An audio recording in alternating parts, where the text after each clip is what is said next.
Hello दोस्तों, मैं फिर लेकर आई हूँ एक नई कहानी में आगे बढ़ने से पहले आप लोग प्लीज मेरे चैनल को सब्सक्राइब करें, लाइक करें, शेयर करें, कमेंट करें और ऐसी ही नई कहानियों के लिए बेल आइकन को प्रेस करें। प्रिया एक बहुत सुंदर सी बच्ची थी। वह अपने माता पिता के साथ पहाड़ों में रहती थी। प्रिया के माता पिता भेड़ बकरियों को चराने के लिए ले जाते थे। शाम तक वह उन्हें वापस आते थे। इसके बदले में गांव वाले उन्हें कुछ पैसे देते थे, जिससे उनकी गुजर बसर हो जाती थी।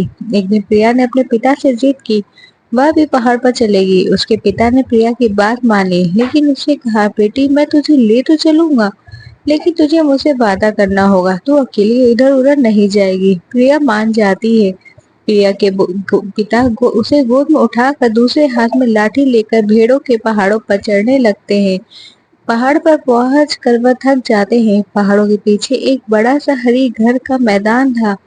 सारी भीड़ वहीं घास खा रही थी। प्रिया के उनके पिता ने कहा, बेटी यही मैदान में तुम भी खेलो, कहीं दूर मत जाना, मैं कुछ देर आराम कर लूं। प्रिया ने देखा वहां पे बहुत से फूलों के पौधे थे, जिनमें सुंदर सुंदर फूल लगे थे। प्रिया वहां से फूल तोड़ने लगी, तभी उसे कुछ आवाज सुनाई दी, हमें बचा लो, हमें बचा लो, हमें आजाद कर दो।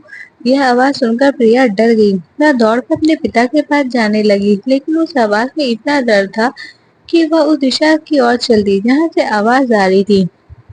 वहीं पास ही एक प्रिया ने देखा, एक छोटी सी सफेद कपड़े की पोटली पड़ी थी। वह पोटली के पास गई तो पोटली हिलने लगी। उसमें से आवाज आ रही थी, हमें आजाद कर दो, हमें बचा लो। प्रिया ने डरते डरते पोटली खोली। पोटली अभी पूरी खुली भी नहीं थी कि उसमें से 3 चिड़िया, रंग बिरंगी चिड़िया उड़कर बाहर आ गई। प्रिया डर गई, लेकिन उनमें से एक चिड़िया ने प्रिया के सामने आकर कहा, डरो नहीं, हम तुम्हें नुकसान नहीं पहुंचाएंगे। चिड़िया के इंसान की आवाज बोलते देख प्रिया डरते हुए कहा, तुम सब हमारे बारे में कैसे बात कर रही हो। एक नीली चिड़िया ने कहा, हम दूर देश की राजकुमारी थी, एक जादूगर ने हमें यहाँ कैद रखा था। हमारे पिता ने उसे छुड़ाने के लिए बदले राज्य मांग लिया। राज्य लेने के बाद भी उसने हमें नहीं छोड़ा। प्रिया ने पूछा, लेकिन अब क्या होगा, तुम वापस अपनी असली रूप में कैसे आओगी। यह सुनकर एक चिड़िया ने बताया, इस पोटली को अगर तुम तोड़ दो तो जादूगर का जादू खत्म हो जाएगा और वह अपने रूप में आ जाएंगे। जादूगर को जादू खत्म होती हमारे पिता भी आजाद हो जाएंगे, फिर वो जादूगर को कैद कर लेंगे। प्रिया बोली, बस इतनी सी बात। यह कहकर प्रिया उस पोटली को उठाकर जोर से जमीन पर मारती है। पोटली मिट्टी की थी, वह टूट जाती है। पोटली के टूटते ही चारों राजकुमारी अपनी असली रूप में आ जाती हैं। एक राजकुमारी अपनी सुंदर सा मुकुट प्रिया को देती है। एक राजकुमारी प्रिया को अपने कपड़े देती है और उसके कपड़े खुद पहन लेती है। उसके बाद वह चारों राजकुमारियां वहां से चली जाती है। प्रिया अपनी सुध-बुध खोकर सब देखती रहती है। कुछ देर में उसके पिता प्रिया के पास आते हैं। वह देखते हैं प्रिया बहुत सुंदर कपड़े पहने और सोने का मुकुट लगाए बैठी है।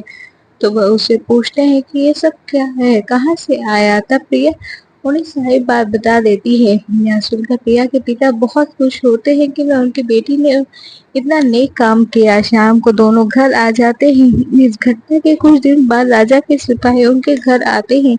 प्रिया के माता पिता और प्रिया को साथ ले जाते हैं। राजा के दरबार में उनका बहुत सम्मान होता है। राजा उन्हें अपने राजमहल में रख लेते हैं। प्रिया अब पूरा दिन उन राजकुमारियों के साथ खेलती रहती थी, लेकिन कुछ दिन बाद प्रिया उदास रहने लगी। उसका कहीं भी मन नहीं लगता था।